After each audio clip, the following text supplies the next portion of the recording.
be spotted. The guys had worked thus far.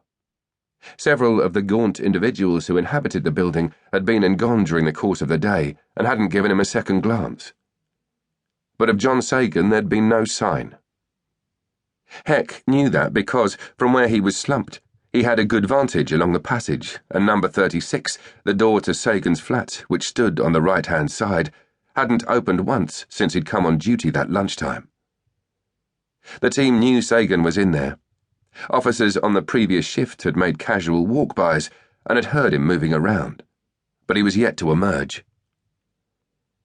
Heck was certain he would recognize the guy, having studied the photographs carefully beforehand. Purely in terms of appearance, Sagan really was the everyday Joe. Somewhere in his mid-40s, about 5'8", of medium build, with a round face and thinning, close-cropped fair hair.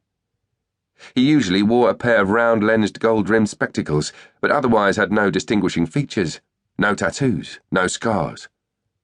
And yet, ironically, it was this workaday image that was most likely to make him stand out. In his efforts to look the part-time clerk he actually was, Sagan favoured suits, shirts, ties, and leather shoes. But that wasn't the regular costume in this neck of the woods. Far from it. And yet this was only one of many contradictions in the curious character that was John Sagan. For example, who would have guessed that his real profession was torturer for hire? Who would have known from his outward appearance that he was a vicious sadist who loaned his talents to the underworld's highest bidders, and performed his unspeakable skills all over the country? Heck wouldn't have believed it himself, especially as the Serial Crimes Unit had never heard about John Sagan before, had the intel not come from Penny Flint, who was one of his more trustworthy informants. She'd even told Heck that Sagan had a specially adapted caravan called the Pain Box, which he took with him on every job. Apparently this was a mobile torture chamber, kitted on the inside with all kinds of specialist devices ranging from clamps, manacles, and cat-o'-nine-tails to pliers, drills, surgical saws, electrodes, knives, needles, and, exclusively for use on male victims, a pair of nutcrackers.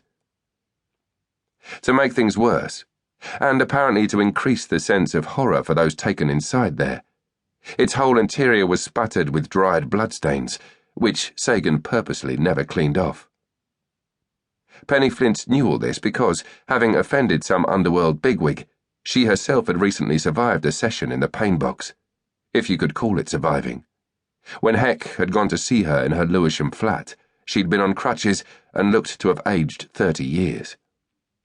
She'd advised him that there were even medical manuals on the shelves in the Pain Box to aid Sagan in his quest to apply the maximum torment, while its central fixture was a horizontal X-shaped cross on which the victims would be secured with belts and straps. Video feeds of each session played live on a screen positioned on the ceiling overhead so that the victims were forced to watch in close detail as they were brutalized.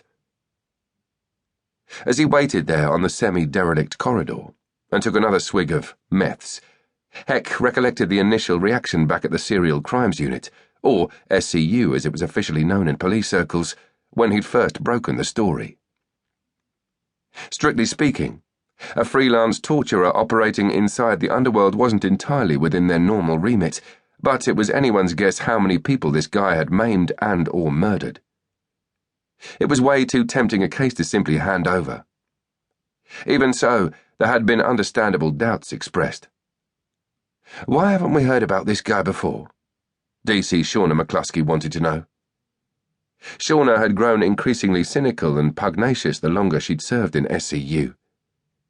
These days she never took anything at face value, but it was a fair question. Heck had asked the same of Penny Flint when he'd been to see her. The primary explanation, that Sagan was an arch-pro and that those he was actually paid to kill were disposed of without trace, was plausible enough.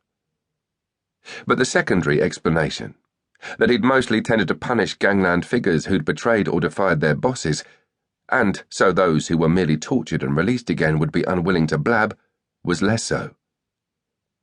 Contrary to popular belief, the much mythologized code of silence didn't extend widely across the underworld. But then Penny Flint had been the proof of that. From what she'd told